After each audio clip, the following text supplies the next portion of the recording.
Chancellor, thank you for talking to us. Can you tell us something about the state of the economy at the moment? I mean, we've just had these latest figures. How are things looking for the coming months? Well, I think it's a very challenging international picture. About a third of the world's economies are predicted to be in recession either this year or next. We're no different in this country, and truthfully, it is likely to get worse before it gets better, which makes it even more difficult when we have big public sector strikes going on at the moment. But we have a plan in place, and the Independent Office for Budget Responsibility say that plan will more than halve inflation over the next year. So if we stay the course, we can deal with this challenging situation and get through to strong economic growth. And I think that's what everyone wants. The strikes, you say, will make it worse, though, will they? Well, the strikes are a symptom of the fact that people are very worried that their pay packets are not going as far as they would have this time last year. And that is caused by inflation. And so my number one responsibility as Chancellor, the number one job of the government, is to make sure that we tackle inflation, and that will deal, I think, with the underlying anger that many people feel. They do feel anger at the moment. They feel a lot of anger towards the government, and partly that's exacerbated by the fact that we've seen reports about, for instance, the government not negotiating with nurses about their pay. Is that right, that you're not actually negotiating on pay at the moment? Well, we have to be very careful. We recognise the position the unions hold is completely sincere because of the challenge of 11% inflation.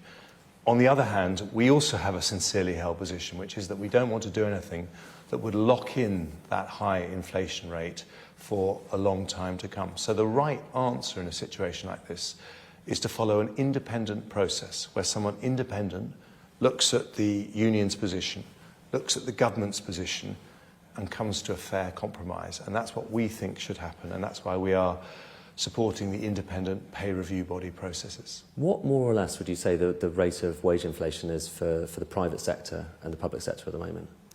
Well, for this year, with the independent pay review body, we agreed with a pay rise for nurses which is comparable to the private sector. But just specifically at the moment, what kind of gap is there, would you say, at the moment between private sector and public sector? Well, I've just said for this year, if you look at the private sector pay rises, 4 to 5%, and we agreed to a 5.5% rise for nurses.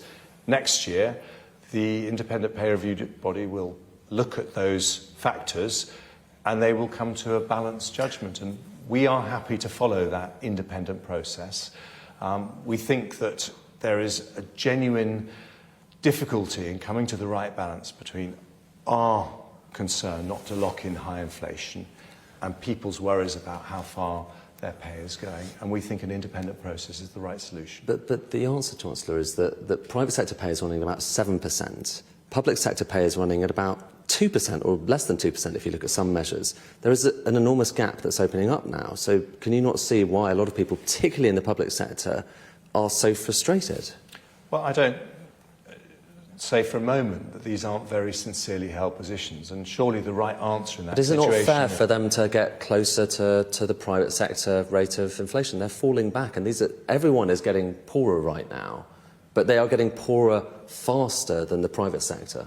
Well, the right answer in that situation, then, is to follow an independent process that comes to a fair balance between the worries people have about high inflation affecting their pay packet and the government's concern not to lock in high inflation for the long run. Even if that independent process is out of date, which, that happened months ago, things have changed since then, inflation's got higher.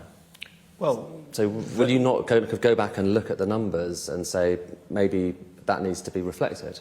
Well, we have accepted, in the case of the nurses, the independent pay review body's recommendations for this year. Which was back in the summer. As far as next year's concerned, we support having this independent process, and whatever they decide is backdated to the start of the year. So I think it's a fair process. A lot of people have remarked on how strange it is that even as a lot of people are facing this winter of discontent, a squeeze on their earnings, at the same time you're cutting the kind of relative rate of taxation for banks, you're kind of pulling down various restrictions and regulations. You announced them just last Friday. Does that not look a little bit awkward, to say the least? Not at all, because what we want to do is to have the fastest growing, most prosperous economy in Europe.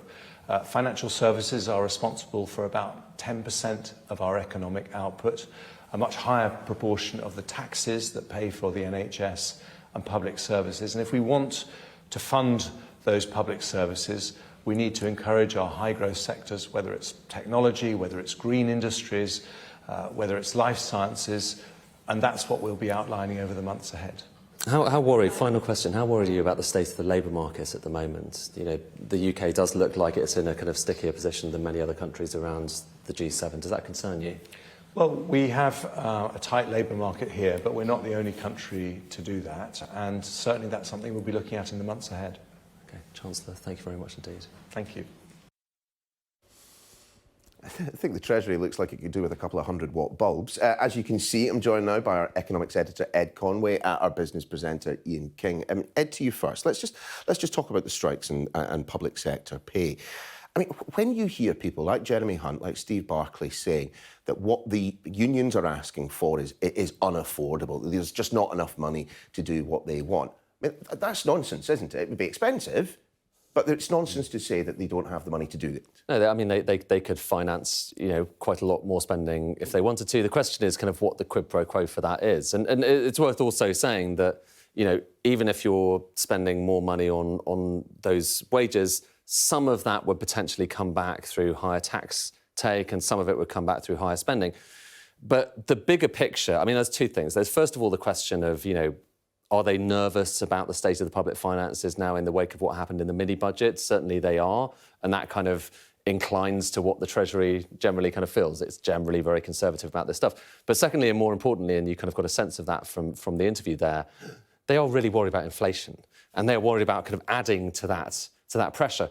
And the fear that haunts them in those slightly kind of spooky-looking rooms in the Treasury, the fear that haunts them is of what happened in the 1970s when you had this interaction between wages and prices. So inflation went really high, then people kind of got higher wages, and that in turn fueled the next round of inflation. And it became kind of inescapable. You just couldn't kind of put it back in the box. So that's what they say.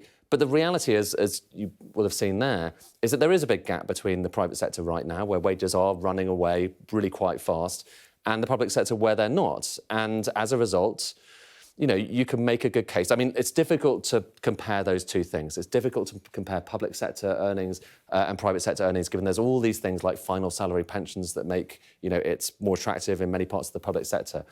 But definitely the private sector has been catching up, if you want to put it like that way, maybe overtaking.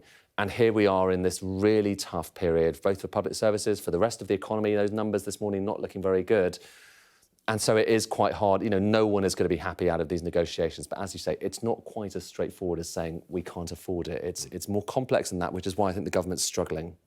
Ian, just a word then from you on those GDP figures. We are seeing growth, but still think we're heading into recession.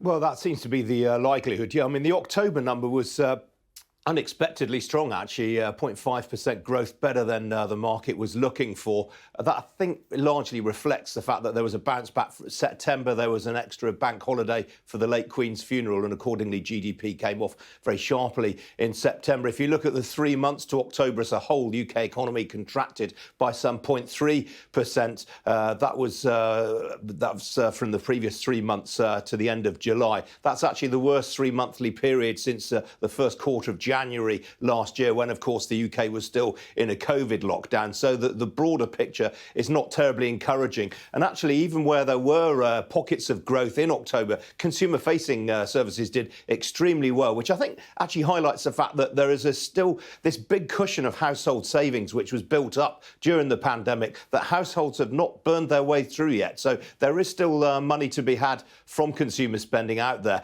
But if you look at some specific areas, such as hotels and restaurants, for example, will output there peaked in July of this year, and it really hasn't got back to that yet. And obviously the Christmas party season is now upon us, but we're hearing all sorts of warnings from the hospitality sector, particularly about the impact of the rail strikes. They're not going to get us a good Christmas season as they'd been hoping for. Last year, of course, was a disaster because of the Omicron variant that cropped up. And this is a period in which a lot of the hospitality sector makes the majority of its money during the course of the year. So a good Christmas party party season is absolutely vital, and it doesn't look like they're going to get that this year, partly because of the rail strikes and, of course, now because parts of the country are carpeted in snow as well.